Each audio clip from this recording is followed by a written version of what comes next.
राजेश के शरीर से जब लैलावती का शरीर टकराया तो राजेश ने अपने आप को स्वर्ग में महसूस किया। उसने लैलावती को बड़ी मजबूती से अपनी बाहों में भर लिया। लैलावती ने राजेश को 3 बोसे दिए तो राजेश बिल्कुल पागल हो गया। वो इतना मस्तूर हो गया कि उसकी समझ में ना आई कि वो कहाँ है और क्या कर रहा है। लैलावती ने 4था बोसा राजेश को और फिर अपना मुंह आहिस्ता आहिस्ता उसकी शह रग की तरफ बढ़ाने लगी। राजेश को लैलावती की बिगड़ती हुई शक्ल नहीं दिखाई दे रही थी। लैलावती ने जब अपना मुंह खोला तो 2 नोकीले और लंबे दांत खुद ब खुद ही बाहर आ गए।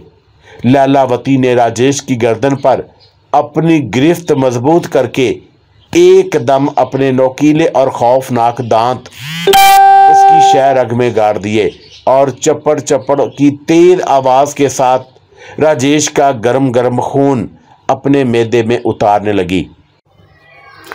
अस्सलामु अलैकुम दोस्तों, पेशे खिदमत है आज की खौफनाक हॉरर स्टोरी हवेली का खंडर एपिसोड नंबर 5। लैलावती, मैं कैसा हूँ? अच्छे हो, सुंदर हो, पर तुमने ये क्यों पूछा? इसलिए कि मैं तुम्हें अपनी रानी बनाना चाहता हूँ। ठठोल कर रहे हो? मैं और रानी? क्यों, क्या तुम रानी नहीं बन सकती? हाँ, क्योंकि मैं कोई राजकुमारी नहीं हूँ। अरे इससे कोई फ़र्क नहीं पड़ता। क्यों फ़र्क नहीं पड़ता? हम ठहरे मंगते और तुम। फजूल बातें ना करो। सबको परमेश्वर ने पैदा किया है। उसी ने किसी को ज़्यादा धन दिया है और किसी को कम, परंतु इसका ये मतलब नहीं कि ज़्यादा धन वाला कम धन वाले को कुछ कम ही समझे और अपने आप को परमेश्वर समझना शुरू कर दे। ये तो तुम सोचते हो और धनरान इस तरह नहीं सोचते। औरों से तुम्हें क्या लेना देना? ब्याह तुमसे मैं करूँगा और तुम हो कि औरों का सोच रही हो। करनील सिंह की बात सुनकर लैलावती ने रोना शुरू कर दिया। करनील सिंह बड़ा हैरान हुआ कि बैठे बिठाए आखिर लैलावती को क्या हो गया? ये तुम रो क्यों रही हो?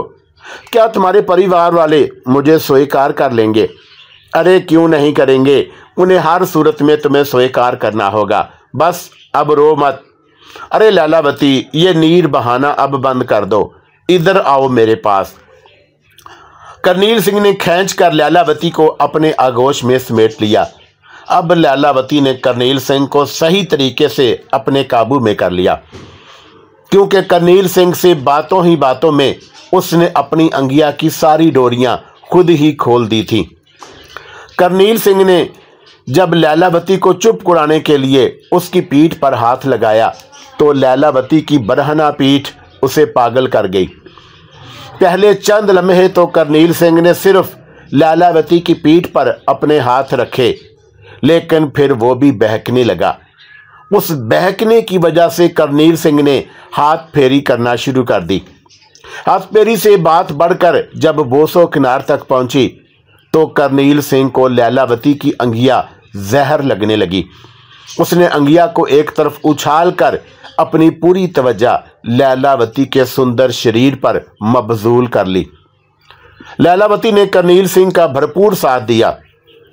करनील सिंह को लैलावती की अंगिया जहर लगी थी, लेकिन लैलावती को करनील सिंह की तलवार जहर लगी। उसने करनील सिंह की तलवार को पलंग से नीचे फेंक दिया। जब करनील सिंह पूरी तरह लैलावती के सुंदर शरीर में खो गया तो लैलावती ने अपना काम शुरू कर दिया। लैलावती ने सबसे पहले अपने करीब पड़े हुए दिए को फूंक मारकर बुझाया। जब कमरे में मुकम्मल अंधेरा छा गया तो लैलावती ने अपनी सारी तवज्जो करनील सिंह की शह रग पर मबजूल कर ली। करनील सिंह को अंधेरे में कुछ दिखाई नहीं दे रहा था और ना ही वो तो कुछ देखना चाहता था सिवाय लैलावती के सुंदर शरीर के। मगर लैलावती को करनील सिंह की शह रग में दौड़ता हुआ गरम गरम खून भी साफ दिखाई दे रहा था। लैलावती ने अपने होंठ करनील सिंह की शह रग पर रखकर उसकी शह रग को अपनी लंबी काली जीभ से चाटना शुरू कर दिया। करनील सिंह को लैलावती का ये अंदाज और भी बहुत भाया। उसने जानबूझकर अपनी शारग लैलावती के सामने कर दी। लैलावती ने आहिस्ता आहिस्ता अपना मुंह खोलना शुरू कर दिया। वो जूं जूं अपना मुंह खोलती जा रही थी, उसकी शक्ल भी बदलती जा रही थी। जब लैलावती अपना मुंह खोल चुकी तो उसके मुंह से 2 लंबे नोकीले चमकदार दांत साफ दिखाई देने लगे। अगर करनील सिंह को लैलावती की शक्ल दिखाई दे रही होती तो शायद खौफ के मारे उसका दिल ही फट जाता, लेकिन उसे लैलावती की शक्ल नहीं दिखाई दे रही थी। लैलावती ने अपने दोनों हाथों की गिरफ्त करनील सिंह की गर्दन पर मजबूत करके एक ही दम अपने नोकीले चमकदार दांत उसकी शह रग में उतार दिए। करनील सिंह तकलीफ की शिद्दत से बुरी तरह उछला। उसने लैलावती के बाल पकड़कर जोर जोर से झटके मारना शुरू कर दिए। लैलावती को करनील सिंह की इस हरकत की वजह से बहुत तकलीफ हो रही थी। उसने करनील सिंह की इस हरकत को रोकने के लिए एक ही झटके से उसकी शह रग उधेड़ डाली। करनील सिंह और लैलावती के जिस्म खून से लाल हो गए। पलंग पर हर तरफ खून ही खून दिखाई दे रहा था। लैलावती के मुंह में करनील सिंह की शह रग का गोश्त था। उसने गोश्त को एक तरफ थूक कर फर्श पर पड़ी हुई करनील सिंह की तलवार उठाई और चीख कर बोली, तुम मेरी गर्दन उड़ाना चाहते थे, लो अब उड़ाओ मेरी गर्दन। करनील सिंह को तो कुछ भी नजर नहीं आ रहा था, लेकिन लैलावती को करनील सिंह साफ तौर पर दिखाई दे रहा था, जो अब आखिरी सांसें ले रहा था। लैलावती ने करनील सिंह की गर्दन पर एक ऐसा भरपूर वार दिया कि एक ही वार में उसकी गर्दन तन से जुदा हो गई। उसके जिस्म को 2-3 झटके लगे और राजकुमार करनील सिंह बिल्कुल ठंडा हो गया। लैलावती ने करनील सिंह के सर को उठाकर एक तरफ पड़ी हुई मेज पर रखा और अपने लंबे नाखूनों से करनील सिंह के धड़ को उधेड़ने लगी। हैरानी की बात थी कि आज वो मामूल से हटकर काम कर रही थी, क्योंकि इससे पहले तो अपने खतरनाक नाखूनों से अपने शिकार का चेहरा बिगाड़ा करती थी, लेकिन आज लैलावती ने करनील सिंह का सर तो एक मेज पर रख दिया था, जबकि उसके धड़ को अपने नाखूनों से उधेड़ रही थी और साथ जोर जोर से कहके लगा रही थी। वो बहुत खुश थी, मालूम नहीं उसे ऐसी भी क्या खुशी थी। खून तो उसने पहले भी किए थे, पर आज तो कोई खास ही बात मालूम हो रही थी। लैलावती ने सरहाने के नीचे से अपनी कटार निकालकर उससे करनील सिंह का सीना चाक करके अंदर से पहले करनील सिंह का कलेजा निकालकर एक तरफ रखा और उसके बाद लैलावती ने करनील सिंह का दिल और दोनों गुर्दे भी निकाल लिए। उन चारों चीज़ों को मेज पर रखकर करनील सिंह के सर के पास रखने के बाद लैलावती ने उसी हालत में करनील सिंह की बेसर की लाश को अपने कंधे पर डाला और मख्तलगाह की सीढ़ियां उतरकर नीचे बदबूदार कमरे में पहुंचाई। बदबूदार कमरे से वो चलकर हवेली के खंडर से बाहर निकल आई। अगर इस हालत में किसी शख्स की नज़र लैलावती पर पड़ जाती तो खौफ के मारे उसे सख्ता तारी हो जाता। सिर्फ करनील सिंह की लाश ही बरहना नहीं थी, बल्कि लैलावती खुद भी सरापा बरहना हालत में थी। करनील सिंह का चाक सीना लैलावती के कंधे पर था, जिसमें से खून निकल निकल कर लैलावती के सुंदर शरीर की यात्रा करता हुआ उसके पांव के नीचे प्यासी जमीन में जज़ब हो रहा था। लैलावती नदी के पाड़ पर पहुंची तो घोड़ा जोर से हिनहनाया, लेकिन जब के नदी का पाड़ पार करके घोड़े के पास पहुंची तो घोड़ा बिल्कुल भीगी बिल्ली बनकर खामोश खड़ा हो गया। लैलावती ने करनील सिंह की लाश को घोड़े की काठी पर इस तरीके से डाला कि लाश के गिरने का अमकान बिल्कुल ना रहे। फिर लैलावती ने घोड़े की लगाम को दरख्त से खोला, क्योंकि जाते समय करनील सिंह ने घोड़ा दरख्त से बांध दिया था। घोड़े की लगाम को दरख्त से खोलने के बाद लैलावती ने अपने अंगूठे के साथ वाली उंगली इतनी तेजी से घोड़े की रान पर मारी कि उस उंगली पर तलवार का गुमान हुआ, क्योंकि एक चमक सी पैदा हुई और साथ ही लैलावती की उंगली के नाखून में घोड़े के सख्त चमड़े का छोटा सा गोश्त फंसा हुआ दिखाई दिया। घोड़ा इस तकलीफ की वजह से सरपट भागा। वो नदी के साथ साथ भागकर शमशान घाट की तरफ मुड़ गया, जबकि लैलावती वापस पुरानी हवेली के खंडर की तरफ मुड़ गई। उसके चेहरे पर ऐसी शैतानी मुस्कुराहट थी जैसे आज उसने कोई बहुत बड़ा मार का सर किया हो। घोड़ा जब करनील सिंह की बेसर की लाश लेकर शमशान घाट पहुंचा तो थोड़ी ही देर में पूरे राय सिंह में हाहाकार मच गई। राजा बलबीर सिंह के परिवार समेत राय सिंह नगर के तमाम वासी सैलाब के रेले की तरह शमशान घाट पहुंच गए। लोगों ने इतना वावीला मचाया कि कान पड़ी आवाज भी सुनाई नहीं देती थी। राजा बलबीर सिंह के परिवार को तो जैसे सांप सूंघ गया था। राजकुमार करनील सिंह की लाश को दो चीजों से पहचान लिया गया। एक तो उसके हाथों से, क्योंकि उसने हीरे की अंगूठियां पहन रखी थी। दूसरा उससे कि राजकुमार करनील सिंह का घोड़ा किसी दूसरे शख्स को अपनी पीठ पर हाथ भी नहीं लगाने देता था। करनील सिंह की माता रानी साधना देवी अपने बड़े सपूत की ये हालत देखकर बेहोश ही हो गई। दोनों राजकुमारियों की सरस्वती और सुंदरवती की हालत भी बहुत खराब थी, लेकिन राजा बलबीर सिंह और राजा जगजीत सिंह कुछ होश में थे। राजकुमार जगजीत सिंह ने अपने बड़े भाई की हत्या का बदला लेने की सौगंध खाई। राय सिंह ने नगर के वासियों से यह मंजर देखा नहीं जा रहा था। दुख के मारे लोग अपना मुंह पीट रहे थे। राजा बलबीर सिंह ने जब लोगों की ये हालत देखी तो उसने फौरन हुक्म दिया कि तुरंत ही चिता के लिए शमशान घाट में लकड़ियां चुनी जाएं, ताकि हम जल्द से जल्द राजकुमार की चिता को अग्नि दिखाकर लोगों को यह खौफनाक मंजर देखने से निजात दिलवाएं, वरना लोग रो रो कर पागल हो जाएंगे। राजा बलबीर सिंह के हुक्म पर फौरन अमल दरामद हुआ और चिता तैयार हो गई। राजा बलबीर सिंह ने अपने हाथों से राजकुमार करनील सिंह की लोथ को चिता पर रखा और एक पिंडत ने सारी रसूमात अदा करके राजा बलबीर सिंह से कहा कि आप चिता को अग्नि दें। राजा ने चिता को अग्नि दिखाई तो चिता की लकड़ियों पर पड़े हुए घी ने फौरन आग पकड़ ली। यूं राजकुमार करनील सिंह का अंतिम संस्कार हुआ। जब चिता की आग ठंडी हो गई तो लोग रोते पीटते अपने घरों को वापस चले गए। राजा बलबीर सिंह ने हर तरफ अपने खोजी दौड़ा दिए और कहा कि हर कीमत पर मुझे हथियारा चाहिए, चाहे उसके लिए मुझे अपना राजपाट ही क्यों ना छोड़ना पड़े। राजा तो ये कहकर हवेली चला गया, जबकि उसके खोजी पूरे राय सिंह नगर में फैल गए। राजकुमार जगजीत सिंह भी उन्हीं खोजियों में शामिल था और अपने भाई की मौत का बदला लेने के लिए बहुत बेकल हो रहा था। उसे किसी जगह कल नहीं पड़ता था। वो दुख और गुस्से की मिली जुली कैफियत में कफ उड़ा रहा था। सूरज सर पर पहुंच गया, लेकिन किसी को कातल के बारे में कुछ पता ना चला। अचानक ही शमशान घाट पर पहरा देने वाले एक पहरेदार को ख्याल आया कि राजकुमार करनील सिंह बूरा नदी की ओर बहुत जाते थे, क्यों ना उस तरफ भी देख लिया जाए।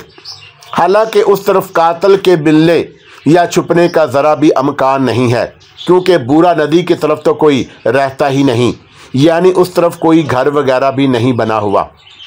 पहरेदार ने अपना यह ख्याल राजकुमार जगजीत सिंह को बताया। जगजीत सिंह ने गुस्से से कहा, तुमने ये बात पहले क्यों नहीं बताई? बस राजकुमार जी, याद ही अब आई है। इसके अलावा कुछ और भी याद है तो अभी बता दो कि हथियारे का सुराग लगाने में आसानी हो। और तो कुछ याद नहीं पड़ता। ठीक है, जो ही कोई नई बात याद आए तुरंत ही मुझे बताना। अब चलो मेरे साथ।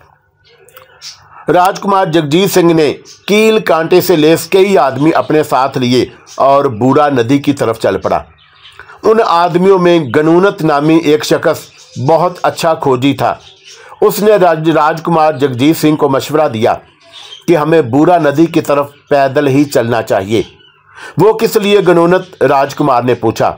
महाराज, इससे हम हथियारे का जल्दी खोद निकालेंगे। वो कैसे? देखिए महाराज, जब हम चल कर जाएंगे तो हमारे इर्द गिर्द की चीज़ों को आराम से देखने का मौका मिलेगा, पर घोड़ों पर हम इर्द गिर्द की चीज़ों को अच्छी तरह नहीं देख सकेंगे। तुम क्योंकि बड़े हो इसीलिए मैं तुम्हारी बात मान लेता हूं, वरना मुझे तुम्हारी बात की समझ बिल्कुल नहीं आई। आ जाएगी महाराज, आ जाएगी, समझ भी आ जाएगी। आप चलिए तो सही। हाँ हाँ चलो, मुझे अपने स्वर्गवासी भाई का खूनी चाहिए, हर हाल में, हर कीमत पर। मिल जाएगा महाराज, अवश्य मिल जाएगा। राजकुमार करनील सिंह केवल आपके ही भाई नहीं थे, बल्कि पूरे राय सिंह नगर के होने वाले राजा भी थे। हम भी आपसे कुछ कम बेअक्ल नहीं हैं। मालूम है, मुझे सब मालूम है, पर खून खून ही होता है। अब चलो। गनूनत सबसे आगे आगे चल रहा था। उसका रुख हनुमानगढ़ की तरफ था, क्योंकि बूरा नदी हनुमानगढ़ से बहकर राय सिंह नगर को आती थी। इसलिए गनूनत ने एक सिरे से काम शुरू किया। वो बूरा नदी के साथ वाली कच्ची सड़क को बहुत गौर से देख रहा था। महाराज, लगता है राजकुमार करनील सिंह इस तरफ आए हैं। वो कैसे? जगजीत ने एकदम पूछा।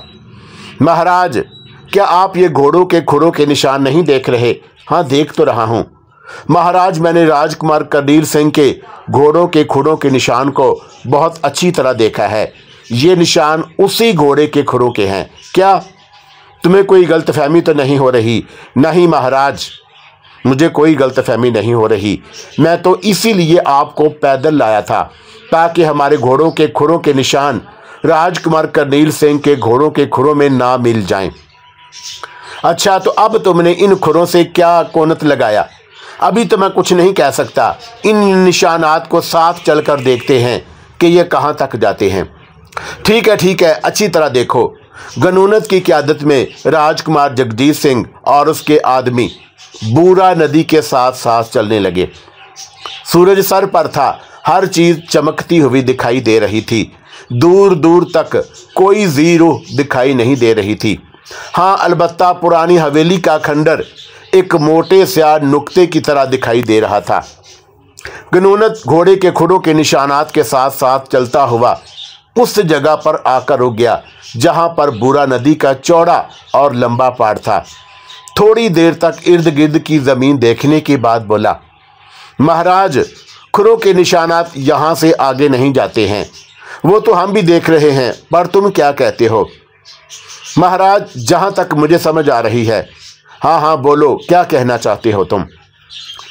मैं ये कहना चाहता हूँ कि राजकुमार करनील सिंह यहाँ पर घोड़े से उतरकर नदी के पहाड़ पर गए हैं। ये उनके पाँव के निशानात हैं। हाँ, मैं देख रहा हूँ, आगे बोलो। वो अकेले ही नदी के पहाड़ पर नहीं गए, बल्कि घोड़े को भी साथ लेकर गए हैं। परंतु क्या? जो कहना है एक ही बार कह डालो।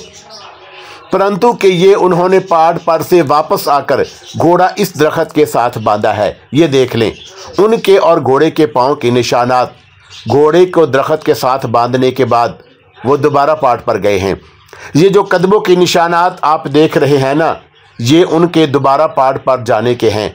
पर महाराज, पहाड़ तो चला हुआ ही लकड़ी का, उस पर तो कदमों के निशानात नहीं पड़ सकते। परंतु पहाड़ से पार भी तो उनके कदमों के निशानात नहीं दिख रहे हैं। इतना तो मुझे भी नज़र आ रहा है। हो सकता है कि हवा की वजह से करनील सिंह के कदमों के निशानात मिट गए हों। तुम ज़रा आगे तक चलकर देखो। वो तो मैं देखूंगा ही, पर महाराज, एक बात समझ नहीं आ रही। वो क्या? वो ये कि अगर राजकुमार करनील सिंह के कदमों के निशानात हवा की वजह से ही मिटे हैं, तो फिर नदी की दूसरी तरफ से क्यों नहीं मिटे? हाँ, बात तो तुम पते की कर रहे हो। अब तुम्हारा क्या ख्याल है? मैं आपको अपना ख्याल भी बताता हूँ, पर पहले ज़रा आगे तक देख लूँ। हाँ, ज़रूर देखो। महाराज, आप यहीं ठहर जाएं, मैं अकेला ही आगे जाऊँगा। ठीक है, जाओ तुम अकेले ही, करनील सिंह ने बड़ी बेचैनी से कहा। गनूनत अकेला ही पहाड़ पार करके नदी की दूसरी तरफ चला गया। वो ज़मीन को बड़ी गहरी नज़र से देखता हुआ आगे बढ़ रहा था। उसने बहुत सी जगहों पर बैठकर ज़मीन को देखा और 2-3 बार तो मिट्टी को भी अपनी हथेली पर रखकर बड़े गौर से देखा।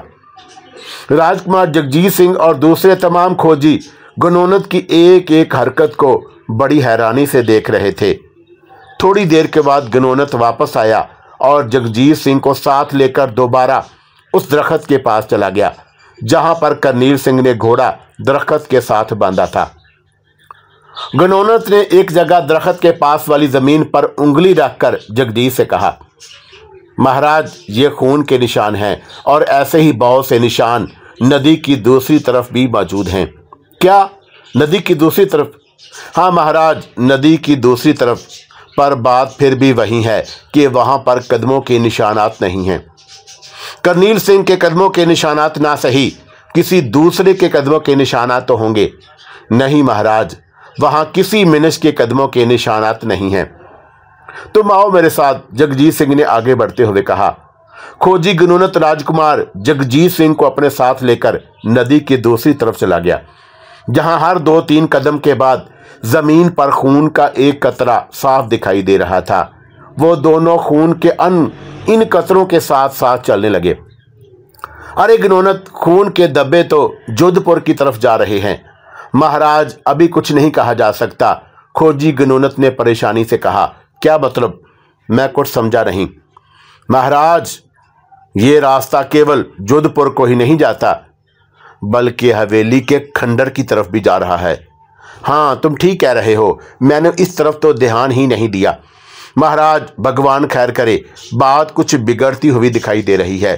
खोजी गनोनत की आवाज में लर्जश थी। जगजीत सिंह ने बड़ी हैरानी से गनोनत की तरफ देखा, मगर मुंह से कुछ भी ना बोला और खामोशी से खून के धब्बों के साथ साथ चलने लगा। चलते चलते आखिरकार वो दोनों उस जगह पहुंच गए जहां से खून के धब्बे जोधपुर की बजाय हवेली के खंडर की तरफ मुड़ गए। दोनों ने एक दूसरे को बड़ी हैरानी से देखा। जगजीत सिंह ने फौरन ही तलवार निकालकर हाथ में पकड़ ली और सोचने लगा कि करनील सिंह को इस खंडर में आने की ऐसी भी क्या जरूरत पड़ी थी। लेकिन फिर उसे ख्याल आया कि अगर करनील सिंह यहां आया होता तो उसके कदमों के निशानात भी यहां पर जरूर मौजूद होते। अगर करनील सिंह यहां नहीं आया तो ये खून के धब्बे कैसे हैं? राजकुमार जगजीत सिंह के दिमाग में तरह तरह के सवाल पैदा हो रहे थे। उसे अपने इन सवालों का एक भी मौजू या काबिल कबूल जवाब नहीं मिल रहा था। वो अजीब कश्मकश से दो चार था। जब खून के धब्बों का रुख खंडर की उस तरफ हुआ जहां पुरानी हवेली के कमरे कदरे बेहतर हालत में मौजूद थे, तो खोजी गनोनत एकदम रुक कर बोला, बस महाराज यहां से आगे मत जाइएगा। क्या बकवास कर रहे हो तुम? हम खूनी तक पहुंचने वाले हैं और तुम कहते हो कि आगे मत जाइएगा, चलो मेरे साथ। नहीं महाराज, मैं आपको आगे नहीं जाने दूंगा। छोड़ मेरा हाथ, नहीं तो मैं तुम्हारा हाथ काट डालूंगा। महाराज आपको आपकी माता की सौगंध, आप आगे मत जाइएगा। ये तो मुझे कुछ और ही चक्कर दिखता है। कैसा चक्कर? जगजीत सिंह ने गुस्से से पूछा। महाराज मुझे यह सारा चक्कर किसी पलीद आत्मा का दिखता है। क्या बक रहे हो? कौन आत्मा? कैसी आत्मा? मैं नहीं मानता किसी आत्मा वात्मा को। चलो मेरा हाथ छोड़ो। महाराज अगर आपको आगे जाना ही है तो फिर जरा ठहरिए, मैं दूसरे लोगों को भी बुला लूं। देखिए महाराज, अब आप राजा बलबीर सिंह के अकेले सपूत हैं। अगर आपको ही कुछ हो गया तो आपके परिवार वाले तो जीते जी मर जाएंगे। फिर महाराज अपनी प्रजा का भी कुछ सोचिए। ठीक है, तुम जल्दी से उन्हें बुला लो, मैं तुम्हारा यहीं इंतजार करता हूं। महाराज आप मेरे साथ ही चलिए, यहां आपका अकेले रहना ठीक नहीं। बकवास ना करो, जाओ, मैं तुम्हारा यहीं इंतजार कर रहा हूं। ठीक है महाराज, पर आप अकेले आगे मत जाइएगा, मैं अभी उन्हें लेकर आता हूं। राजकुमार जगजीत सिंह बड़ी मुश्किल से ये वक्त गुजारा, क्योंकि उसके सीने में बदले की आग लगी हुई थी। वो जल्द अपने भाई की मौत का बदला लेना चाहता था। कई बार उसका दिल चाहा कि वो अकेला ही इन कमरों में दाखिल हो जाए, लेकिन फिर उसे ख्याल आया कि अगर मुझे कुछ हो गया तो मेरे माता पिता का क्या होगा। एक के बाद दूसरे बेटे की मौत का सुनकर कहीं वो पागल ही ना हो जाए। इस वजह से जगजीत सिंह ने दिल पर पत्थर रखकर गनोनत की वापसी का इंतजार किया। जब गनोनत नदी पर मौजूद सब लोगों को लेकर वापस आ गया तो जगजीत सिंह ने दोबारा खून के धब्बों के साथ साथ चलना शुरू कर दिया। हर शख्स ने अपनी अपनी तलवार निकालकर हाथ में पकड़ ली। जब खून के धब्बे खंडर के एक कमरे में दाखिल होते हुए नजर आए तो जगजीत सिंह भी उस कमरे में दाखिल हो गया। लेकिन कमरे में इतना अंधेरा था कि दिन के वक्त भी फर्श दिखाई नहीं दे रहा था। फिर कमरे में जा बजा मट्टी वगैरह भी बहुत थी, जिस पर खून के छोटे छोटे धब्बों को तलाश करना मुश्किल ही नहीं बल्कि नामुमकिन भी था। राजकुमार जगजीत सिंह ने अपने 2 आदमियों से कहा कि वापस जाओ और फौरन लालटेनें लेकर खंडर में पहुंचो। आज मैं खूनी का सर अपने साथ लेकर जाऊंगा।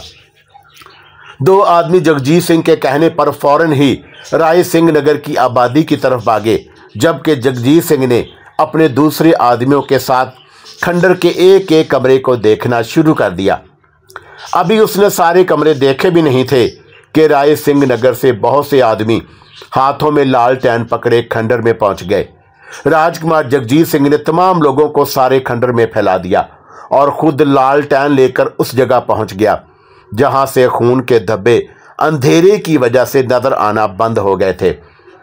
खोजी गनोनत ने जगजीत सिंह के पीछे पीछे 4 मजबूत आदमियों को चलने का कहा ताकि किसी भी मुश्किल घड़ी में वो चारों जगजीत सिंह को कोई नुकसान ना पहुंचने दें। कमरे में जूं जूं जगजीत सिंह और खोजी गनोनत आगे बढ़ रहे थे, त्यों खून के धब्बे मोटे और घने होते जा रहे थे। यानी खंडर से बाहर तो हर 2-3 कदमों के फासले पर खून का एक धब्बा दिखाई देता था, लेकिन खंडर के अंदर एक एक कदम पर 4-4, 5-5 धब्बे दिखाई देते थे।